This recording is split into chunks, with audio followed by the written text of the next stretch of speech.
So it's like immediately whatever you can do once you feel the spiral happening is immediately disrupting the pattern. So whether that's like throwing your phone down, walking around, taking a, call someone, whatever it is, literally whatever you can do to break that state and break that thought pattern and stop yourself from going down that route is the first and most effective way of doing that.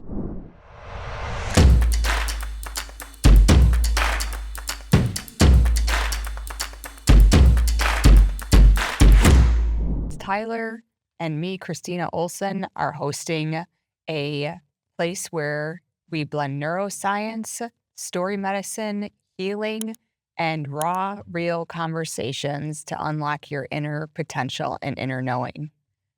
You don't need fixing, you need remembering. Remember you. Welcome home. Today, we're going to learn a lot more about Hope Shay, and she's a board certified hypnosis. She is also a breathwork facilitator and someone who has an immense, deep knowledge of inner healing. She's here today to bring a story of her past and explain how she's been bringing to the surface the uncomfortable parts of yourself and realize that it's okay to feel, to sit, and love the parts of you that might not be the best parts of you. Her work is rooted in science, shaped by personal transformation, and delivered with a kind of grounded presence that makes you feel safe enough to finally exhale. This is a 2-part episode. Hope takes us through a journey of shadow work, emotional release, and the tools that create real, lasting freedom.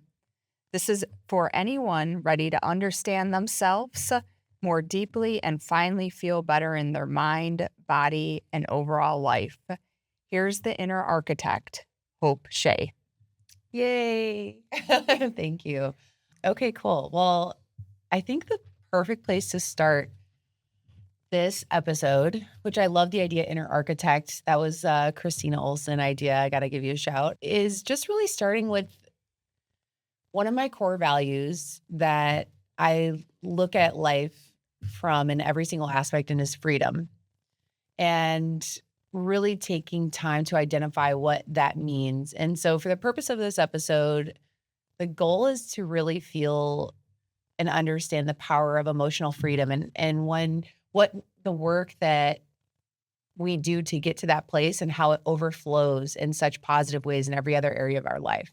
So like as Christina was saying, I am a board certified hypnotist and somatic breathwork facilitator. So these are the main tools that I use when I'm working with my clients to help them kind of get to this place of inner freedom and unlock a level of authenticity in their life that allows them to just like feel better and not feel any shame or any negativity towards maybe the uncomfortable parts of themselves that they don't like or, feel like they have to hide, when in reality, we're all feeling and we all have it. Mm-hmm. We're all the same, like in that regard.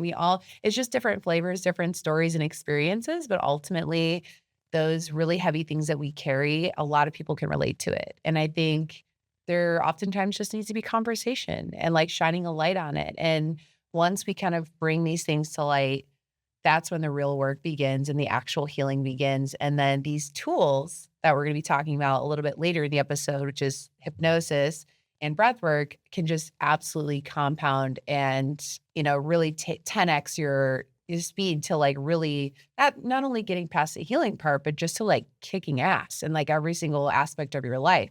So that's the goal. And ultimately too, since a lot of this is also relating to business, I really want listeners to keep in mind, this isn't meant to be, super emotional. It's only for people who've had anxiety or, have, different internal struggles. This is for anyone who wants to be successful in any area of their life in a more efficient manner. Like no matter who you are and how good your upbringing is and whatever it is, we all have shit that we need to face and we need to deal with. And the sooner that we do that, like the more successful your business is going to be, the happier your relationships, your marriage, your relationship with your kids, it flows into everything. And it's something that oftentimes I think people just don't give enough credit to how much space internally, emotionally, this kind of stuff takes up. So I just wanted to preface that that's kind of where we're going with the conversation. Awesome. So can you share with us what led you originally down this journey? Yes. Well, journey meaning like getting into. Yeah, so like so you're raised in whatever we want to say a normal like family where we want a mom and a dad and some siblings or whatever, what was it normal? Is there any normal actually? Yes. Should I ask? Yeah. I don't know if there's No. anything such thing as normal, but Yeah. in the nuclear family that we've historically said is normal, which normal it could be left up to your own devices on what you want to say is normal, but so start there with us and how did your spiritual journey evolve where you started saying, hey, I have to love every part of myself? And when did you start bringing those tools in? Was it, I was 10 and somebody God, I wish. That's why I'm telling this story. That's a great can we starting teach point. this to our 10-year-olds? Yes. Okay. That's so kind of like a big part of where I want to start. And yes. So, okay, what my upbringing, I would say from the outside looking in, super normal family, awesome parents. I have 2 sisters. One is 10 years older, is a half sister. And so it's really just, I was very involved in like sports. I would say a little bit of an obsessive overachiever. So I've had straight A's since 2nd grade, like totally a nerd in all of those regards.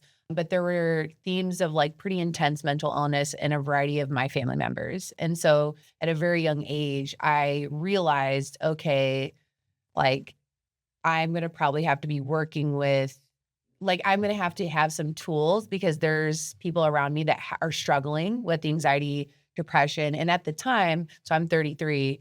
So when I was 10 years old, all of these conversations about therapy, mental health, it was still kind of like, ooh, that's like crazy people stuff, like you're going to get like slapped on with labels of like different issues. And so I just very young knew that that's kind of where the perfectionism was born. It's like I have people around me that are really suffering and I don't want to be like that. So now everything I do in my life is it's just like if I'm perfect, no one will know that like I have those similar internal struggles as well. Yeah. And so that's kind of where and it's totally unconscious. It wasn't like I was like 10 and was like, this is what I'm going to do. It just started to evolve and happen in that way. And so when we talk about hypnosis, that's one of the things that it's like you just downloaded a program to keep yourself safe. Absolutely. And that's where it came from. Yes. And I would say, yes, the reason why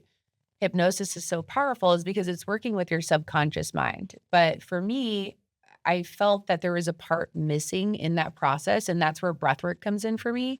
And a lot of my story and like this, perfectionism, being a super high achieving like athlete, student, all these different things was largely fueled by physical anxiety. Like I had so much concern about being enough and like I was like, I didn't think I was smart enough. I was like, am I going to get accepted in any college? And people on the outside are like, well, it's crazy. Like, why would you even think that? And I like applied to like 20 colleges because I had this deep seated fear that it was like, I wasn't gonna be smart enough. I wasn't gonna be good enough or whatever it was when I was kicking ass in every measure.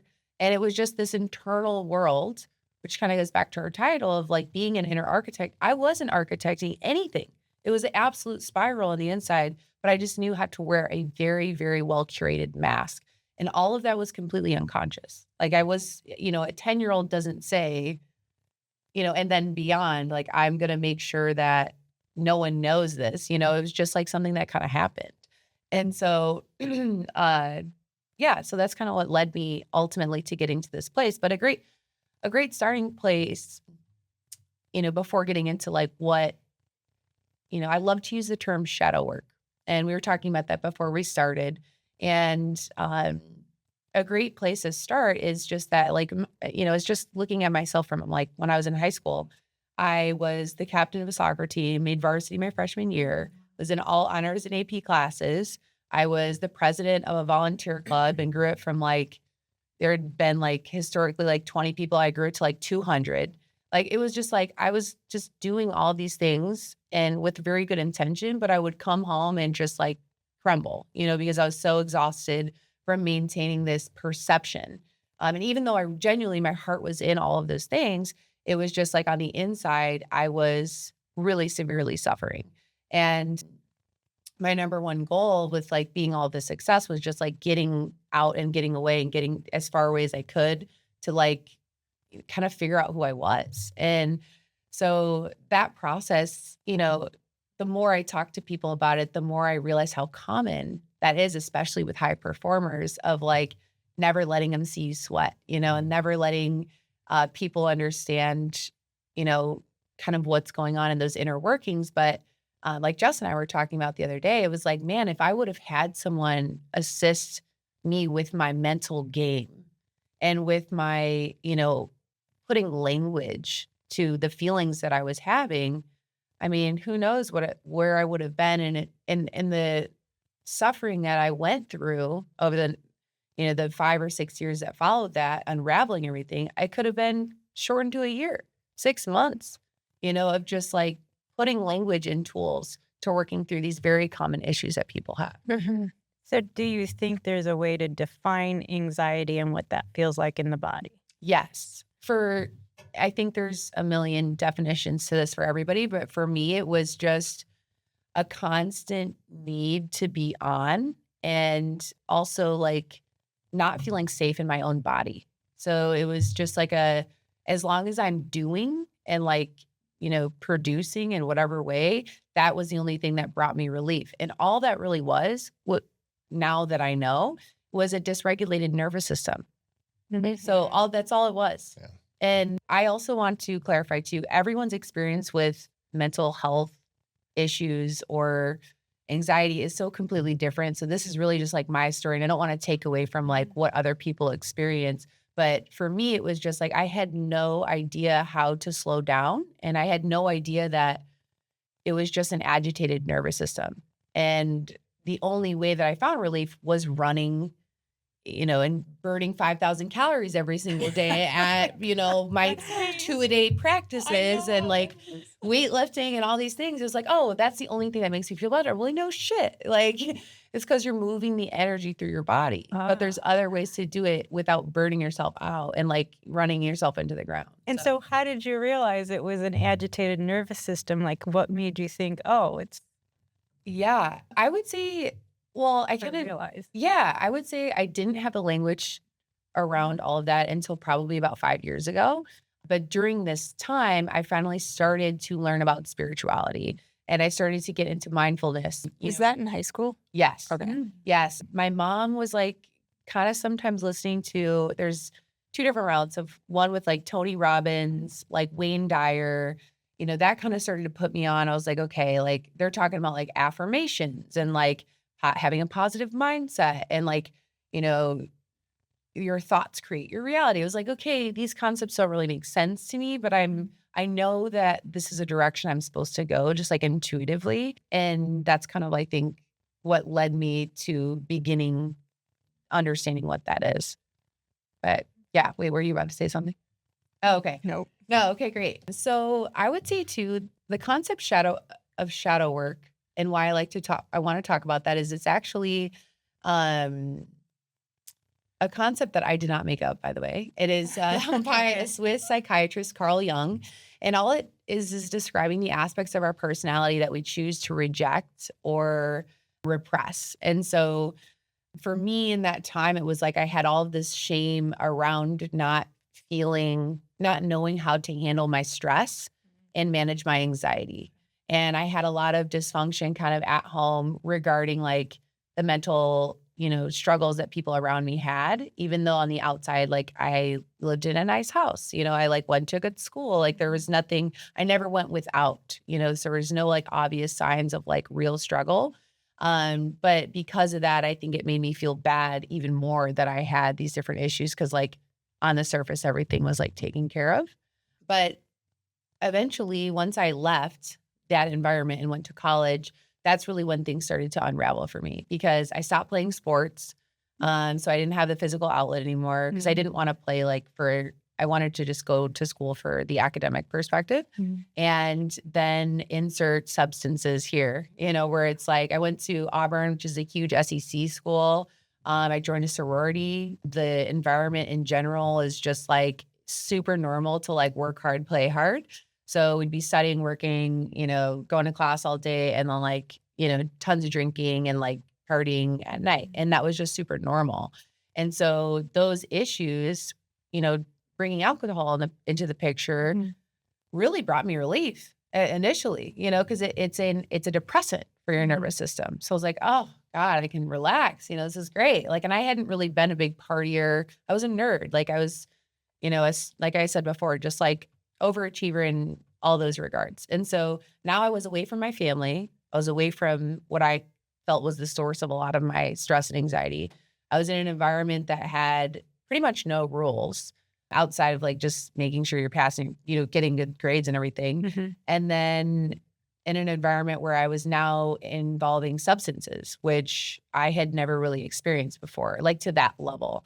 And it was also just the fact that it was so normalized around me that I didn't think anything of it. Everyone around me was binge drinking and coming to class hungover, doing all this crazy shit. And it's just like, but it was like by the thousands, like it was, so I couldn't even understand what was about to happen. And so I actually still did great my freshman year, got great grades. Was in a sorority, co-ed, soccer team, did all these super, awesome things, meet a great group of friends. But then by my sophomore year was when I started to like truly unravel because no longer had my, healthy routines and like coping mechanisms of like sports. I now was like starting to become dependent on substances, alcohol, and as my source of stress relief. And then obviously, as you go through college, each year becomes way more academically intense. Freshman year is your general things.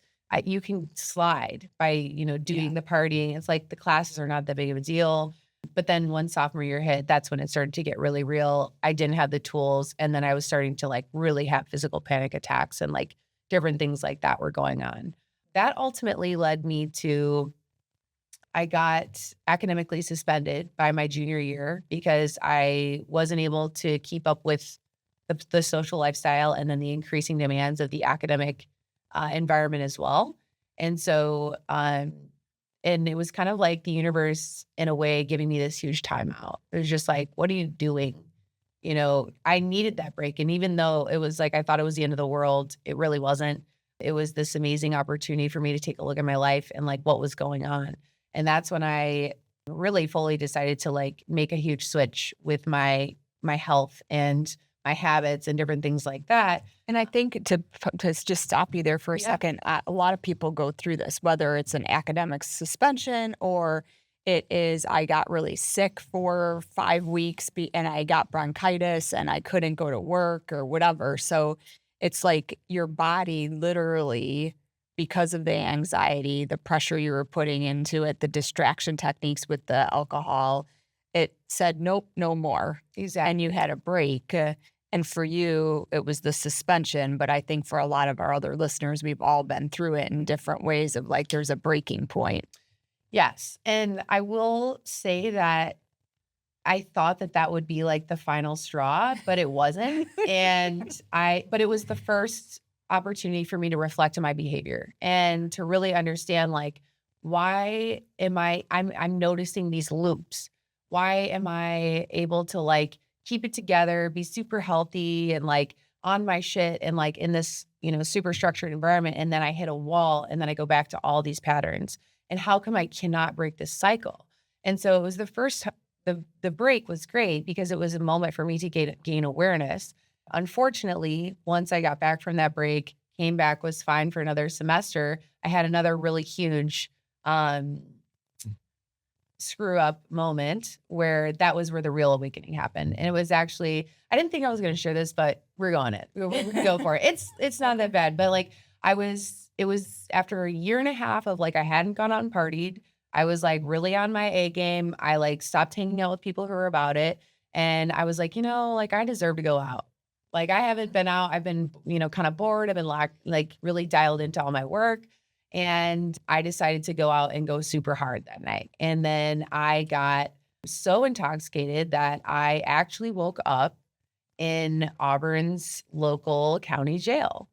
And I had gotten a public intox. I'm pretty sure that I was roofied, but I don't remember the last few places I went. And it was kind of like, I hate to say to downplay it because at the time, again, it was like this catastrophic thing as like this goody two shoes person. It's like, oh my God, I'm literally someone just kill me.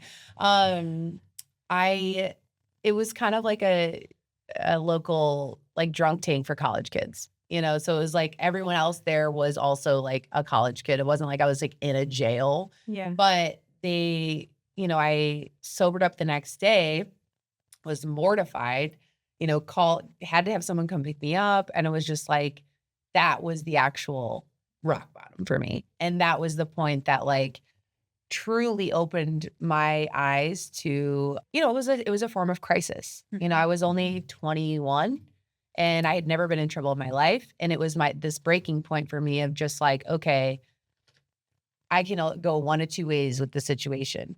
I can leave college with student loans and no degree and like back out, or I can like completely shift my identity by owning like what's going wrong and creating a completely new game plan of like how I approach every aspect of my life. It's like, what is happening? Like, this can never happen again. This is like ridiculous. And I had to go to these like AA classes, and it was like all these college kids who weren't taking any of it seriously. And I was like mortified. I was like, I don't belong here. Like, how did this happen to me?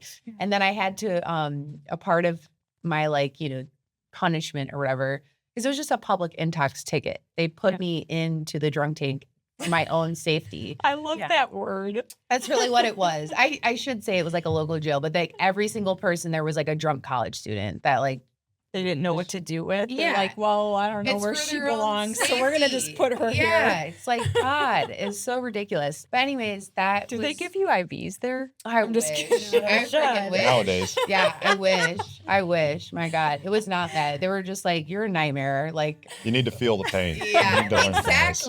exactly. We're not here to help you. No. You need to be checked, yeah. Yeah, and so it was like this process. It was so good for me, though. I like needed it. It was an ego death. Because at that point, I had been kind of playing the system. I was super smart. With school, but I was also trying to like run at this level with, this partying and all these other things and avoiding myself. It was all it was. It was just avoiding myself. The alcohol wasn't just for fun anymore. It was, oh, this is the only way that I can relax. This is the only way that I can lessen the internal issues that I was talking about from the start, this like angst and like physical anxiety. And so then I had to this was kind of the phase of my life where I really started to take my spirituality seriously, got super deep into, affirmations, understanding again, your inner landscape, like what can I do to make a complete shift? And something here that I like to think about is when these types of things happen, I always say there's a point in your life when you say, how can I fix this, right? Mm-hmm.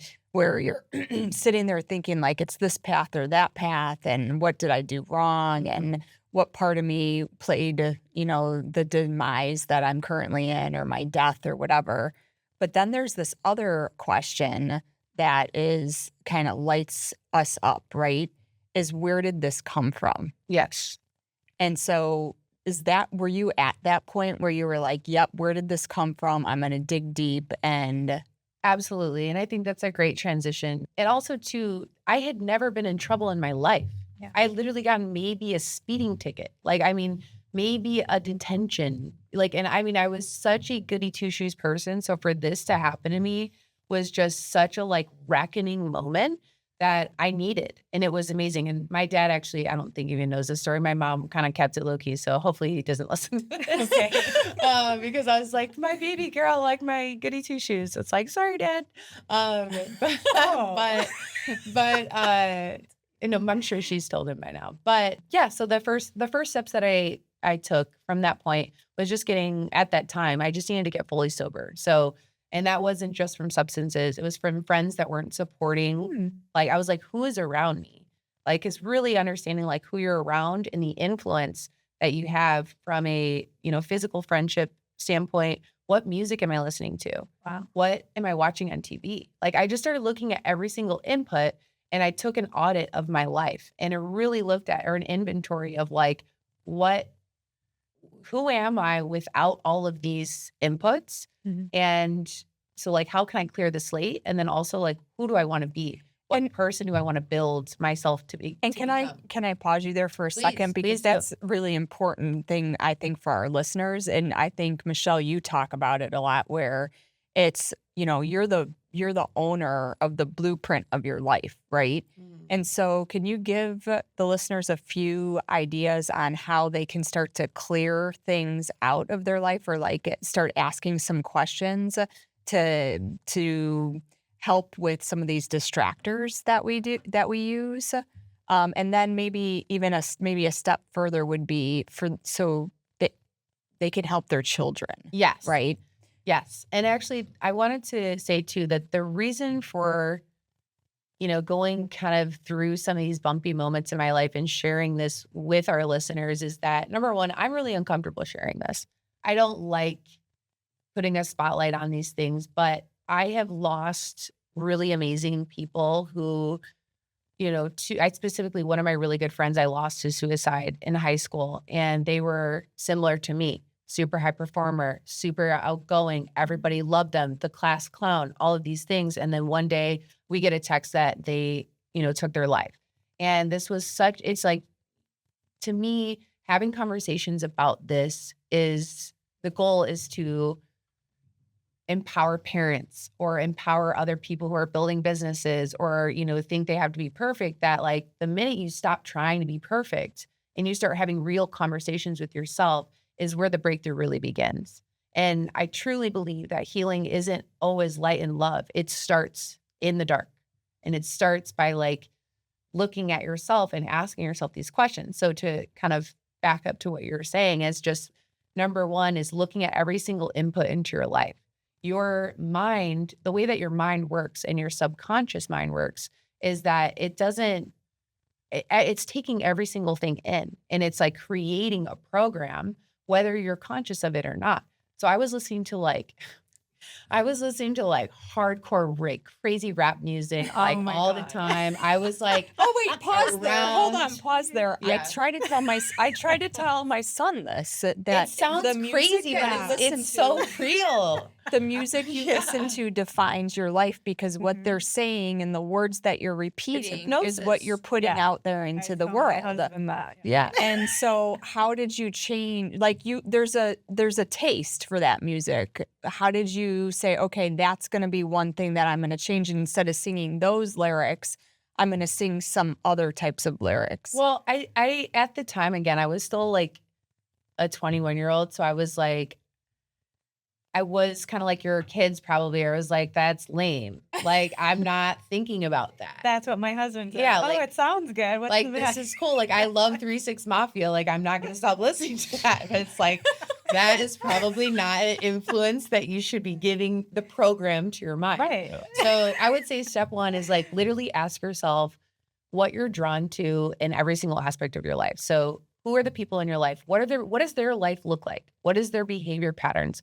What are they eating? What are they working out? What are they like?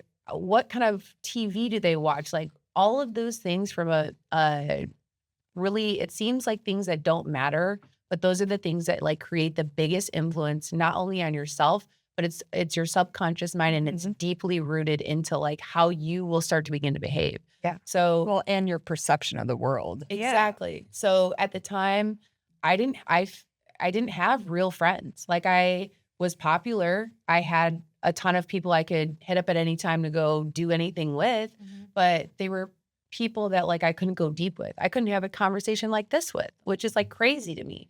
Well, and I think too, this warrants some conversation. Is the top probably 3 to 5 people that you hang out with are who you become, which we've all heard, I'm sure. It also goes to show that you're not alone, and nobody listening here is alone either with the people that they surround themselves with. A lot of times, I just had a conversation with one of my clients the other day about this. Is he's going through a a trust issue with who he surrounds himself in terms of work situations. And it's like he wants to trust everybody. And so he brings people into his life that don't warrant that trust. And it kind of bringing to, if you could go a little bit deeper with us, is like, how would you tell somebody like that to better vet the people that they allow into their life so that they can have trusting relationships, that they can talk about this, whether it's personally or in a work situation? And how do you upgrade those people in your life if you know that you need to? Yeah, absolutely. I was just about to lead into this period of my life led me to a very intentional season of isolation. And it's very important to allow this for yourself and to learn to be comfortable being alone and being in your own energy, because and it doesn't have to be forever. This could be like, and it doesn't have to be like, I can't talk to anyone. Just whatever feels natural for you. For me, I needed to clean house. I needed to get every single person out of my life. I needed to look at like, what do I need to do to like get out of the situation and like make a massive shift? Because if I keep going down this path, I'm only 21. Everyone's like, oh, it's fine. It's like, no, I want to live an extraordinary life. I don't want to be like every single person around me. So where can I go to next? And so I didn't have anyone around me at the time that I really could look at as like, oh, these are friends that I want to hang out with. And so I actually just started finding people online that I would pretend were like my mentors. So it's like, I was super into the classics, like Jim Rohn. I started listening to all of his teachings, like on repeat, everything with Tony Robbins. I found a ton of spiritual, Abraham Hicks, started getting into all different types of books and like in that lane. And once I started to fill myself and my subconscious with those ideas, and I started to view myself as that person, those people just naturally started to come into my life. It was just like an attraction thing. So it's like, and I would say to your friend who's bringing in people that he's having issues with trust, I would say that the number one thing is when you take this time to isolate, to do the shadow work, see where these issues are within yourself, what's not working, and you clear that out, you then become in this great relationship with yourself and you learn trust within yourself. And when you truly understand, like, I trust myself to make in whatever decision I make, those people, it starts happening less and less and less. You don't attract them anymore. Absolutely. It's kind of like you have to learn, like Neville Garter said, you have to learn I am trust, right? And how do you learn that? Absolutely. Going deep. Yeah. But a good transition out of kind of this little messy season that I had. Let's move on. Is that once I started to gain momentum, the shift started to happen quickly. And so I was using the tools that I eventually got certified in unconsciously, just because I didn't know why it was getting better, but it was,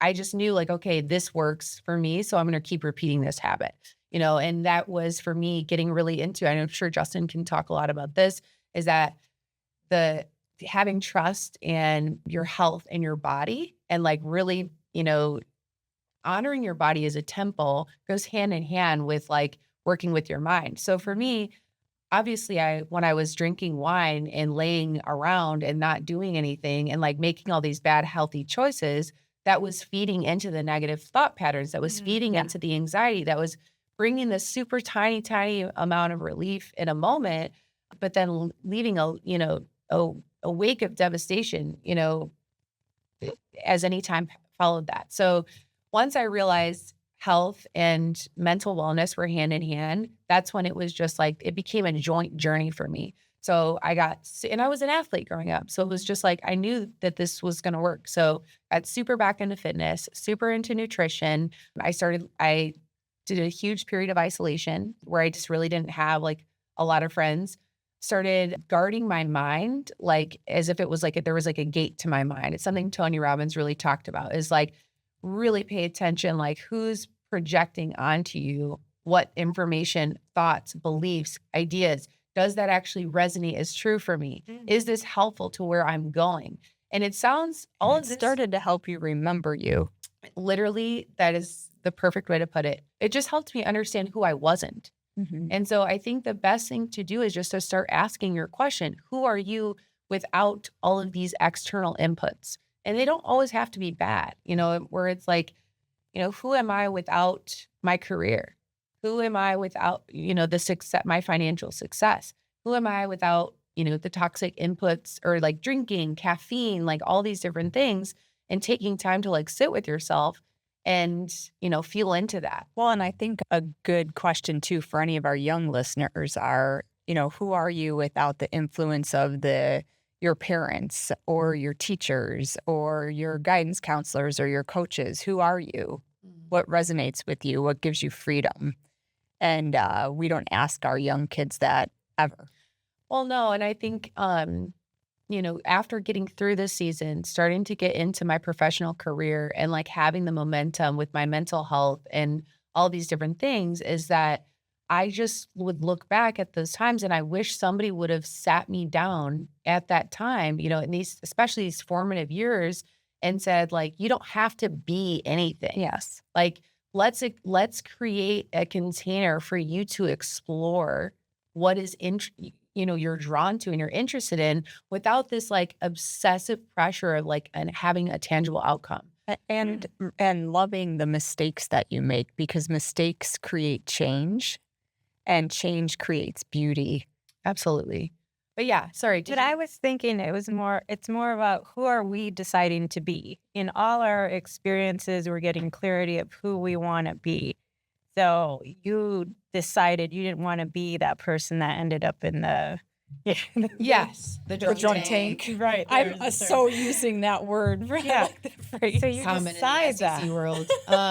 Yes. And then you start taking steps to not be that person. Yes. And then you find the outlets that will allow you to become who you want to be. And in the process, you're learning and getting clarity about who you want to be, because you still went into a career. And did you experience anxiety there?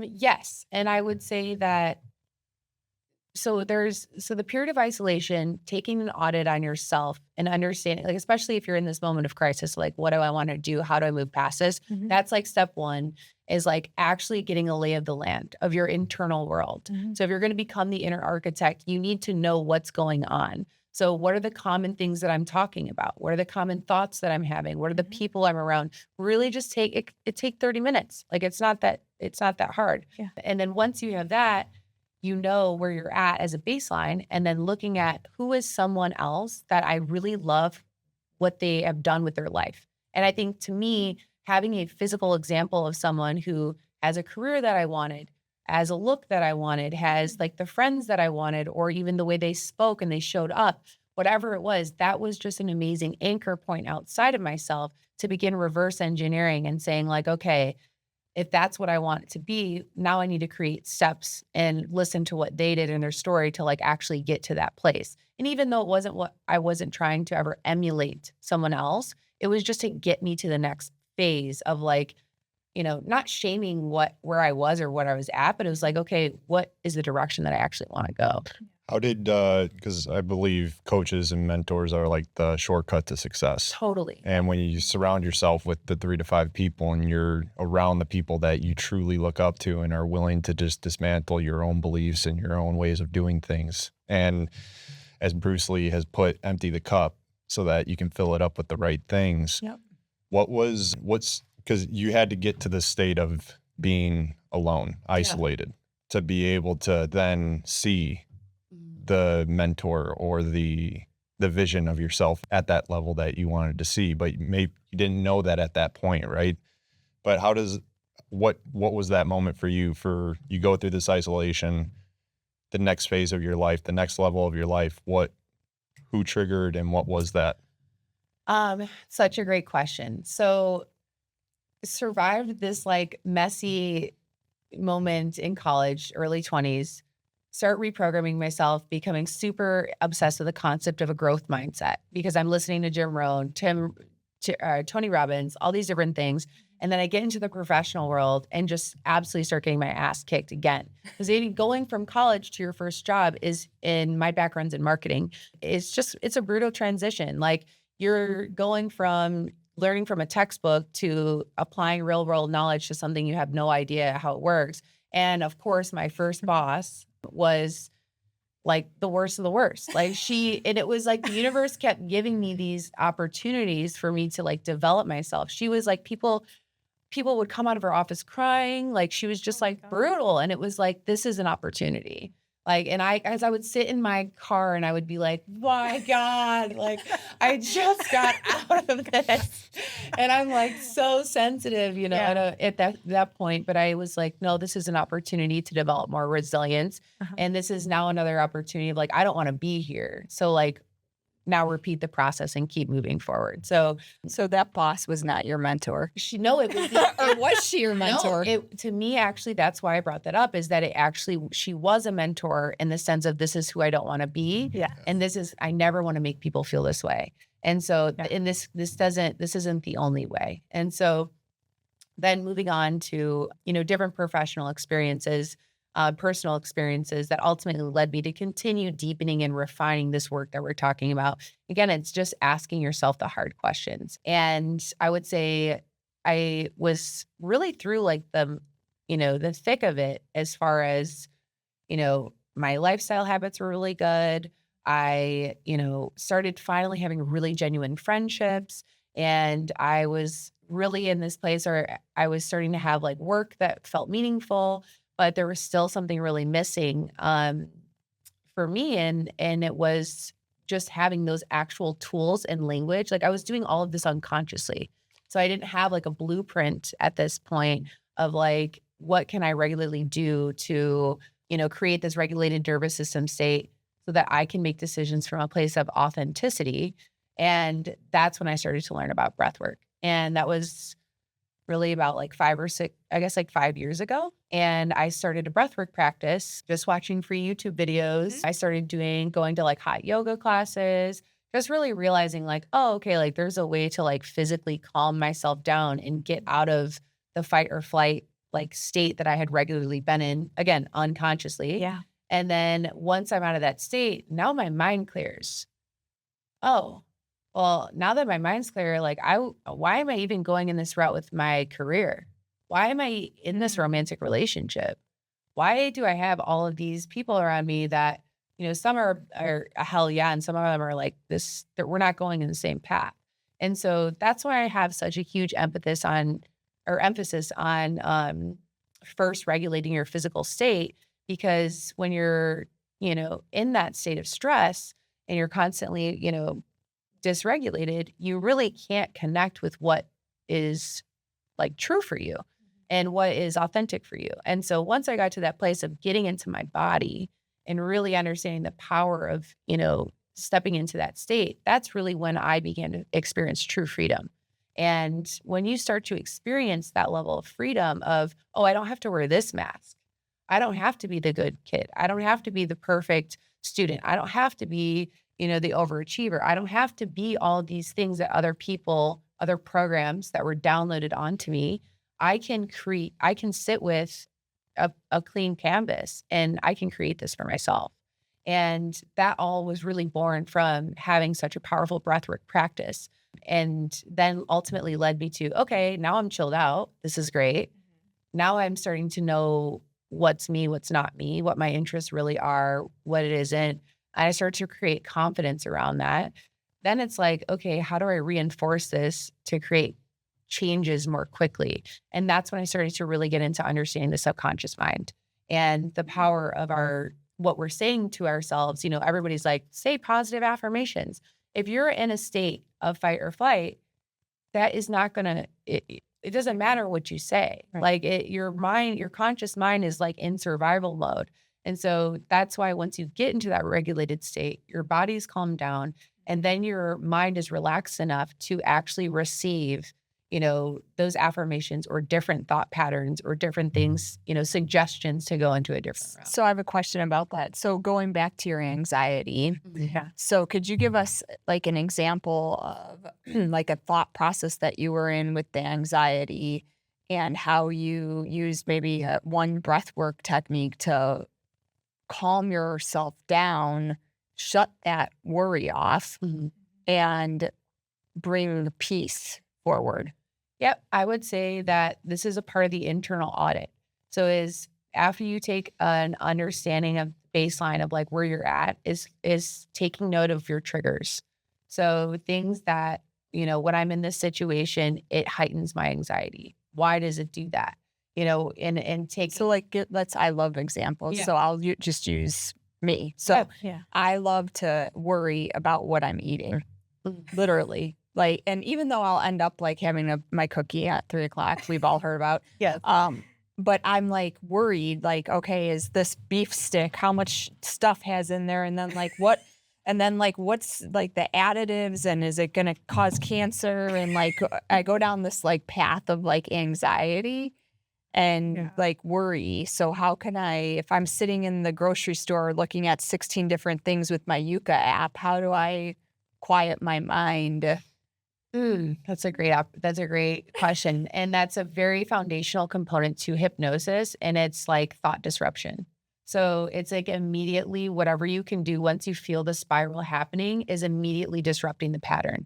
So whether that's like throwing your phone down, walking around, taking call someone, whatever it is, literally whatever you can do to break that state and break that thought pattern and stop yourself from going down that route is the first and most effective way of doing that. So I have. Can I? I'll share. So when I have a spiral of thoughts or things going on, I'll literally hit the side of my head to knock them out. Like that. That's an example right there. And just because I know hypnosis too, I have to tell everybody there could be bilateral stimulation. That's what we're all doing, right? Mm-hmm. So it's like you just kind of like figure out something that's going to work for you. You quiet your brain. You make sure that both sides of your brain are working, whether it's hitting this side, hitting that side. People call it tapping, whatever it might be. All really good ideas for bilateral stimulation. But what we did before we started is the breathing in and breathing out, because that's a focus, concentration on something else. Yeah. So then it switches, and then you feel calmer inside, because I think the anxiety feeling is there's a tension in the body, there's a stress in the body, and no one wants to feel that, but no one knows how to get rid of it. And that's why the breath work is amazing. Yes. You can get rid of it. And it's almost immediate. So I mean, like, and that's I think why I like all these other techniques and like, tapping on your head or, the bilateral stimulation or whatever. But like going back to the breath is like what's happening from like, physiological perspective is that you're oxygenating your bloodstream. So you're like actually creating a physiological response to slow everything down. And that is where the relaxation comes from. And so, and would you say so? Like when I'm sitting there worrying in the store, it is literally putting my body into a fight or flight state of anxiety, I guess. And so from there, when I can quiet that nervous system in whatever way works for me, then I can make the right choice, and I'll have the clarity of mind to move forward with whatever beef stick I want. Yeah, absolutely. Love it. Absolutely. And I think that it's really great to point out too that these can all these little stressors can happen in micro moments. So it doesn't have to be this super deep dive into like all of your like darkest caverns within your soul. It can literally be like, I'm at the grocery store and I have anxiety about like the food that I'm eating, and how do I like stop in that moment to like become more regulated and clear again. So it's a full spectrum. But the work that I'm talking about here today with going deep into this like shadow work, taking time to audit yourself and these different aspects of yourself is that once you do it, you've done it. So you're it's not something you endlessly have to go back to. Yes, you want to do check-ins, over time and like, use meditation and self-awareness to reflect with yourself, but like actually pausing to see like why I'm behaving the way I'm behaving actually lessens its power over you. And so it makes all of the other things, all of these tools don't work unless you have a relationship with yourself and you have awareness into your behavior patterns and, the things that are around you that are affecting how you think and how you feel. And once you have an idea of that, and this again, it's just simply awareness, everything else is like, that's when the tools actually can work for you. And that's what we need to realize as people, is that our thoughts are the stressor. Yes. So if we can stop them, control them, or switch them or flip them, then we can get rid of the stress. Absolutely. Yeah. And one of my favorite things to do once you do get to that place where, because I have a super fast-paced mind, it's like always going, and so there's a lot that, I think that's very common for a lot of people. And the breath work is just this entry point again to make your physical body relax, also clearing out your mind. And then that's where the power of like giving yourself suggestions and like giving yourself thought replacement. So it's like, I don't know what's an example of a bad thought you're having, like as like, oh my God, this food's gonna like kill me, or like, I was just having a conversation with Michelle this morning in a session, and it was like I had this meditation, breath work to center myself before starting the day, and you're open to receive whatever comes in and choose how you want to receive it, right? And the thought that came up, which I think everybody can relate to, is those conflicts and challenges that we have in life, usually associated with coworkers or partners or other relationships. It's relationships is probably the number one stressor in our lives. And we assume them to be a certain way, and we play a conversation in our mind before we even have a talk with them before the day, right? We're already defending ourselves in the conversation. And if you can identify that spiral and go, wait, stop. What if it were to be received with love, with peace, with understanding and connection? What would that conversation look like? And we were talking about this today and going, what is the real root source to creation? It's spirit.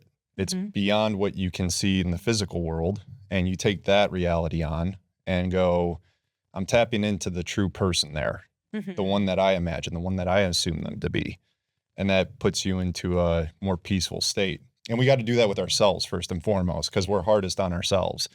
So seeing ourselves in that grace and then in that light, not being, forgot something or did something wrong or whatever it may be, and getting in tune with that. But it started with breath work to get to that clarity, to get to that space where I could calm my nervous system down and see that perspective. Well, and every morning with everybody that I work with, and whether it's at home or in work or whatever, is I always think of the saying, I am you and you are me, and we are all one. And if you realize that we're all coming from a place of love for the most part, and the people that you're dealing with, whatever they're doing is to not hurt you, it's to protect themselves. Yeah. And it's powerful when you take that perspective, how your relationships change. You're not taking anything personal now. You're starting to help them. You're trying to understand them as opposed to pointing the finger at them. Instead, you're trying to listen and feel them. And I'm so glad that you brought that up, because it is, again, going into why I am viewing this foundational inner work as so important, because we are walking, unless you're taking time to understand yourself and develop a really good relationship with yourself, you're walking around unconsciously projecting these things onto other people. Yep. You're so critical of yourself. Like, I would say I was so insanely critical of myself that, like, that is, of course, how I treated every single person. I was like, nobody's good enough. The expectations are like completely ridiculous. Like, and everybody's falling short, but it's because that's how I was treating myself. So watch how that reflects. Now that I've taken this time to go deep and be with those things and like pour light onto it, I, have this amazing like well of like self-love. And it's not from a lens of like ego. It's more of just like acceptance and understanding that like, oh, I don't have to be all those things, and to heal that inner critic, that super ridiculous voice that's like telling you need to be perfect or whatever else it's telling you, or the echo of your mom growing up or whatever it is. Taking time to like make peace with it and having that inner peace within yourself and that inner calm then reflects in all the relationships around you. So that's why I always tell people, it's like going deep in this way and creating this relationship with yourself is for the benefit of everyone around you. It's a ripple effect. Yeah, 100%. Yeah, because I think the releasing the judgment we have of ourselves and other people, then we can be in the state of receiving the good they can show us, and we can experience that. Like, we're always thinking, oh, he's not doing this, he's not doing that. if you stop thinking that, he'll start doing the things. Yes. It's a nice and So powerful true. thing. Yes. So true. Awesome. So wait, going back to your shadow work, I know you brought this. Yes. So are you feeling comfortable to share with us like your a little bit of like what people can do with shadow work and Yeah, I mean, well, so I actually developed something that I want to share. So if you go to my website, christinashay.com/get free, I actually created a 45-minute like training about, so these are journal prompts and questions that you can do to dive deeper into yourself. Again, these are just little sessions to have by yourself, journal prompts to kind of explore. And then the second part of it is actually going way deeper into the science behind what is happening when you physiologically with breath work, and then also with hypnosis and like what's happening with your subconscious mind. There's a lot that you can nerd out with this kind of stuff, but I think it really does start with that emotional work. But I wanted people to have something to take home so that they can just continuously access. So definitely go there and download that and let me know how it goes. sweet, thank you. Yes. That was christinashay.com/ Get free. Yes. Now, something that came to mind when you guys were talking about anxiety is the fine line between excitement and anxiety. Have you built a relationship between those two in terms of like consciously aware? And I know that's always unfolding as we for develop, sure. right? But can you speak on that? Yeah, I think that's an amazing question. I love that. And it also goes into why language is so powerful. And really looking at, so to answer in short, yes, I would say I've just done a total reframe of that and saying when I am starting to feel those heightened feelings, it's not always that it's like panic. It's like, oh, like I'm in a situation that maybe is new. Maybe I'm a little bit uncomfortable. Maybe there's some uncertainty involved with it, but that's exciting. I don't want to know how every single thing in my life is going to unfold. That's boring. Like this is, like allowing yourself to have a more organic relationship with life and like your surroundings is also super helpful to kind of, taking any negative feeling associated with, when your body does feel heightened. Because it's not always a bad thing. It is like you're just excited. Like this is something new. This is something different. And I think that kind of goes hand in hand with how to reprogram yourself in general and how you're, perceiving every single different situation. That's a really great question. I put myself in, like what came to mind was like when I was trying out for colleges and doing to like 1-day camps, and you'd be amongst all these great athletes. And it was the prep work that we're talking about, the isolation, the breath work, the breath work and the self-reflection and the development that you've gone through. That's the practice that makes you confident in situations that may bring up that anxiety that can be translated into excitement or just really energy to put into or shall I say, the energy that you can put forth the effort to create the results that you want. Absolutely. Or to create the excitement that you want. Absolutely. And the change a lot of times because that excitement is you're doing something new and it's exciting and you need that energy to go and continue taking small actionable steps to make it successful in whatever you're doing.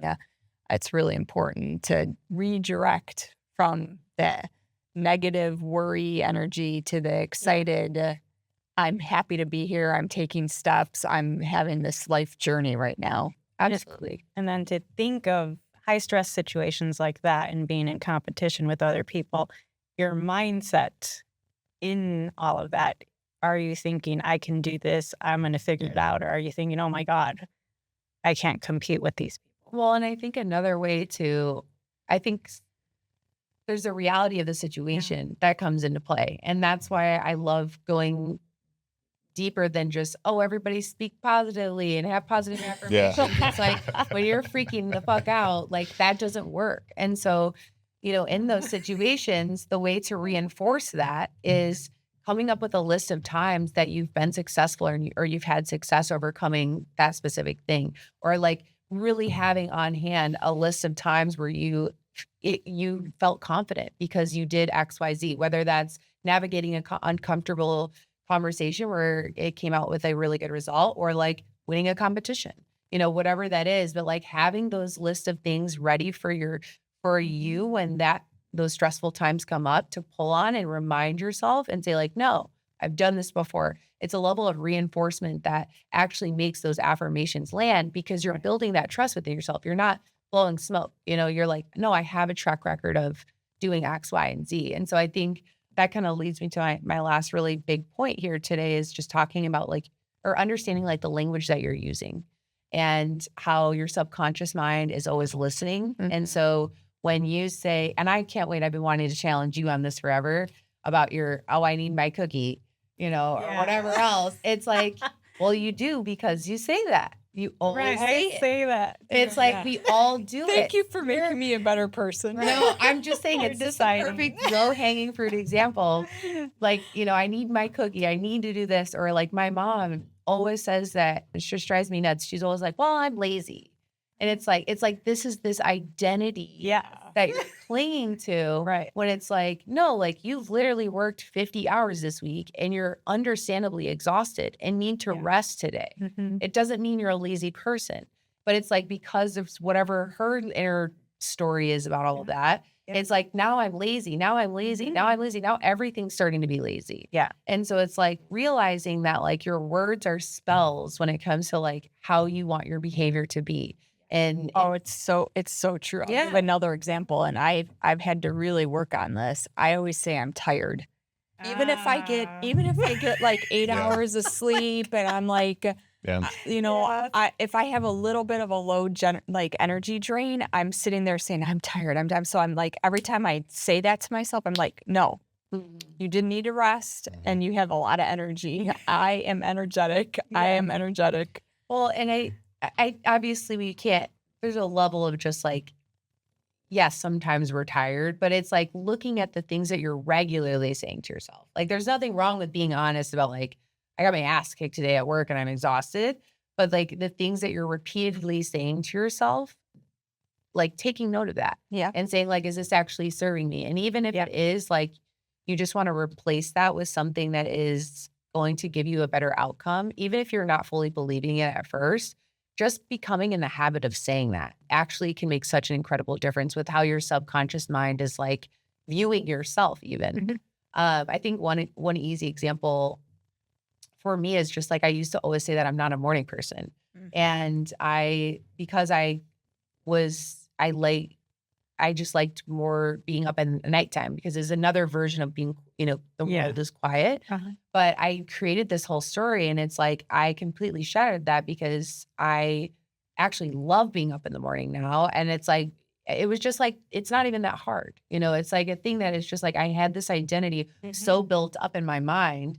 This is the way I am, when it's like, is it though? Right. Like, or does it have to be that way? And so it's just like giving yourself an opportunity to rewrite your own script that you're telling yourself, and then like watch how your subconscious assists you in, making that actual deep rooted change. The saying, in the beginning, there was the word, comes to mind, right? And you're really in control of the trillions of cells that you have in your body that are vibrating based on your vocal cords and your thoughts, right? Yeah.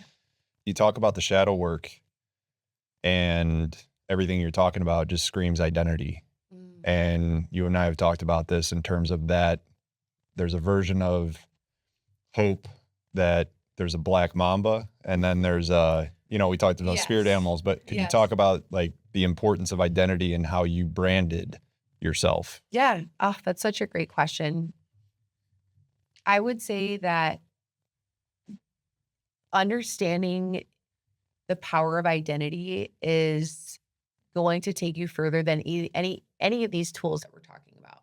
So step one being the shadow work, looking at, where you're falling short in the areas within yourself, is again, getting that baseline, but then actually asking yourself who you want to be and how to start viewing yourself that way is really how you're going to start making the massive shift. Because it's like, for me, my image of myself wasn't what everybody was seeing. You know, I had this image of like, I don't even know, just like not this like person who sucked at everything.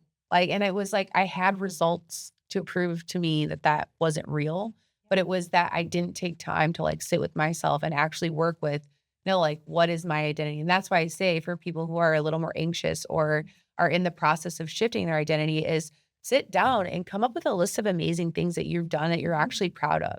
And it could be super tiny. It doesn't have to be, I graduated law school. Like it could be, Right. you know what I mean? Like it could be, which is like a life changing, like that's like a milestone, you know, but like it could be, you know, I was really nervous to have this conversation with my boyfriend and went super well. And now I know that I'm equipped to handle these conversations now. And taking time to like sit with yourself and actually literally write it out in a journal and just like take a like little look at yourself. And it's like, oh my gosh, like this is how I create a foundation of like trust within myself. And then ask myself, what is the identity that I want to have? And what are those traits?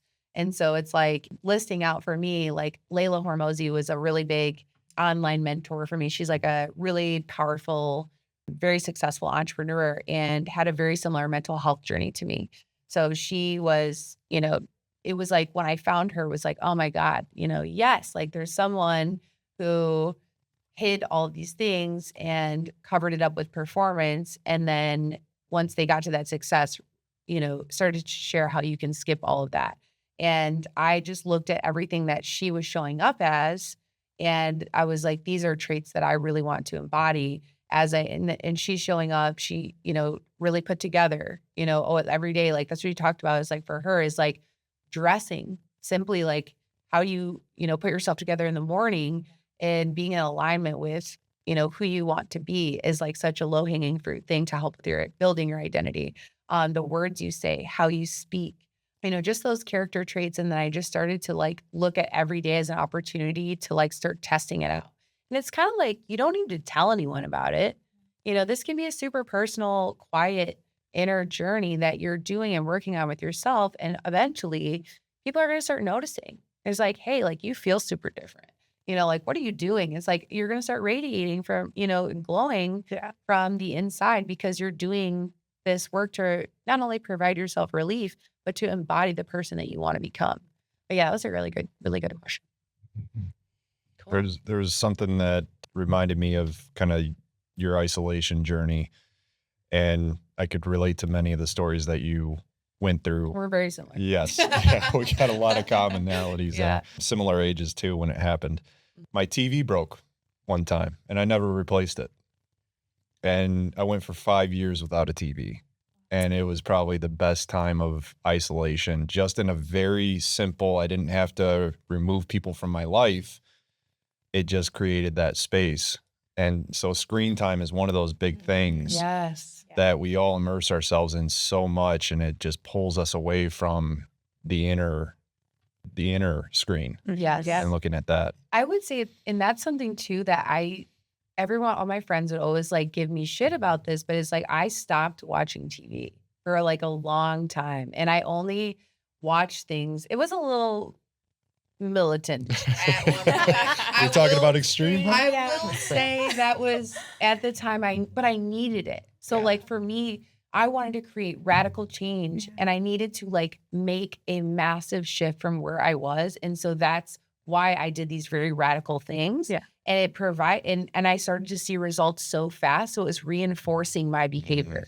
There does come a time where you don't have to be into that extreme route, where you can reintegrate into having balance. But for me, I was just at that crisis point where I was like, if I don't do a total 180 right now, I am going to be on a path that's not great. But the last part that I really wanted to talk about today, and I didn't mean for this to be so much about like me and my story, but I'm hoping that like our audience or listeners can like take from this, you know, maybe relate to some of these different aspects of what I'm talking about. But I also wanted to end with more of like the science behind like how like this is all the changes happening within your brain and how, you know, behavior change really happens. And the first thing that I wanted to talk about was neuroplasticity. And essentially, this is the mechanism in your brain that allows it to rewire itself. And by using breathwork and hypnosis, you can create those ideal conditions within your brain to allow that rewiring to happen more efficiently and much faster. And so, kind of what we were talking about before is that when you're quieting the noise in your mind, you're opening your access to your subconscious mind. And so it's kind of this permeable like place where now that the conscious mind and the physical body is relaxed, I can feed suggestions, ideas, and new concepts into my subconscious mind, which is essentially running the show, and it can create a much quicker shift. So hypnosis actually takes you into the brain state, which is the theta brainwave state. And so this is essentially the brainwave that happens when you're just about to be dreaming. It's like a dreamlike state. And that's where those suggestions take root so much more quickly. And so, I wanted to share all of these messy little parts of my journey just to showcase that, like, you don't have to go through that. Like, we are all suffering with these different stories and these internal patterns and these loops. And you don't actually have to stumble along and be alone and isolate yourself and do all these things. There is science to support how to create massive change and quickly. And these are just two tools that can help you get to that point. So once you've kind of taken an inner inventory, done all these things, hypnosis will kind of get you into that state and, really allow you to not like dissolve those thought patterns that you had before, but also reintroduce new ones. And I had a therapist really give me this great example is that like the way your brain works is that everything is a neural pathway. So it's all repetition and regarding our behavior change. And so if think about like the neural pathways in your brain is if you're hiking down like a trodden trail. So it's like, it's really easy to get through. It's just a repeat thing. It's just unconscious at this point because it's so familiar. But when you're ready to start making actual shifts in your life and your behavior and day-to-day actions, you have to like give yourself credit, because instead of taking that trodden trail, you're going into the wild grass. And think about like having like a knife or whatever, something that you have to beat down a new path in order for it to become a regular, reoccurrence. And it just takes repetition. But in order to do that as like a shortcut way is dropping into your body, using breath work and using the subconscious mind to get through more quickly. But it does take a level of repetition for that to kind of like actually manifest on outside in your regular life. And again, interrupting those patterns is really important to that. And the last thing really is just saying that neuroplasticity isn't about thinking new thoughts, it's about feeling them. So this kind of goes into your manifesting world. If you want to speak to this anymore, I know that you're really big into manifesting and understanding the energy behind like the law of attraction and all of these different things, but there is science to support that. There's definitely science. I think the Heart Math Institute has a lot about this if anybody wants to dig really deep into it. Joe Dispenza, a lot of his books can clearly articulate how this is being proven. The bottom line, I think, is if you're looking at it from quick change and layman's terms, is as soon as you open your mind and your body to new possibilities by doing whatever modality is going to work for you, those possibilities will be downloaded into you literally. So treat yourself, if you're into computers, kind of like your brain is your computer. Your brain processes everything that's coming at us. We're right now in a 3D world. We have 5 senses. We use all of those things to process. When you start looking and realizing that there's different perspectives, you'll start downloading different things into your body, into your brain, and then those things will naturally just start to appear. Yeah. And that's creating your own reality. Yes. And I will tell you, the power of manifesting, the law of attraction is alive and well. I mean, you can just look at it in people who have cheated on their spouses or whatever, that comes back. It always comes back. And whether it's that happens to you or the relationship crumbles, whatever's it's all the law of attraction. That energy will come back until you get rid of it. Can you talk to the importance of feeling as it involves manifestation? Because I think that's a piece that a lot of people kind of miss Yeah. in the affirmation ring of things, right? Yeah. So, Because I look at you and like we were just talking about it before the podcast with your son and bringing that up so quick. And we all have great examples, but that's a highlight right there that, you know, I look at and go, you know what you're doing here. You're doing it intentionally, even as surprising as they are, which is always exciting. yeah. You know, it's always surprising to go, wow, this works. But like the feeling embodied into it. It's the best way that I can describe it is instead of saying words is feeling it. And we have an ongoing joke in my family, and you guys are going to think I'm crazy. I actually can't believe I'm telling you this, that I'm an alien from another planet. I believe it.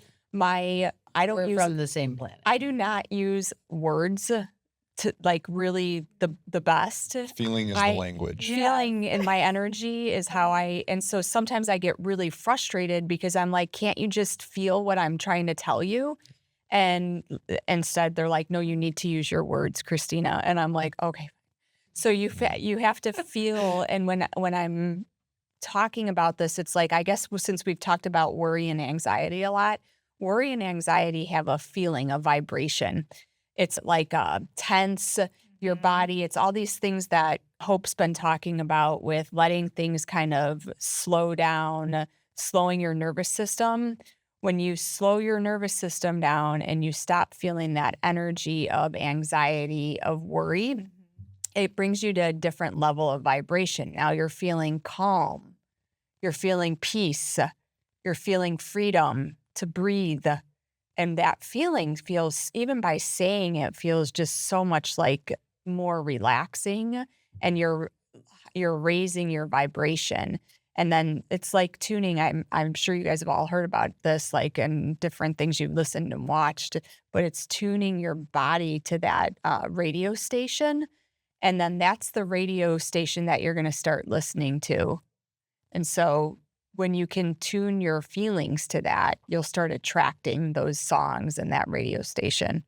That's so beautifully said. And I think a really great example to how it really is such a state of frequency or a radio station is that there could be two people experiencing the exact same scenario and having a completely different experience to it. Yeah. Just look at your siblings. We all went through same the same parents thing, and, and then we all have. Well, I don't remember. That's not what I saw. Well, it was your perception based on what radio station you were tuned to. Yeah, I think there was a court case recently on like a mugging, and they had like 30 witnesses, and all had different stories. Yes. 30 different perspectives of the same situation at hand. Yeah, it's fascinating. Mm-hmm. All right. Awesome. Well, thank you, Hope. We really appreciate it. Our somatic breathwork expert, our hypnosis. Go check her website out. Thank you for your time and all the sharing that you did with us. I know you really opened yourself up, so we appreciate it. Yes, Thank you. absolutely. Hopefully it helps somebody on whatever stage of their journey. And I'm super excited to keep this conversation going. It absolutely will. And thank you for all of your listeners for tuning in to the Remember You podcast. We appreciate you. Welcome home.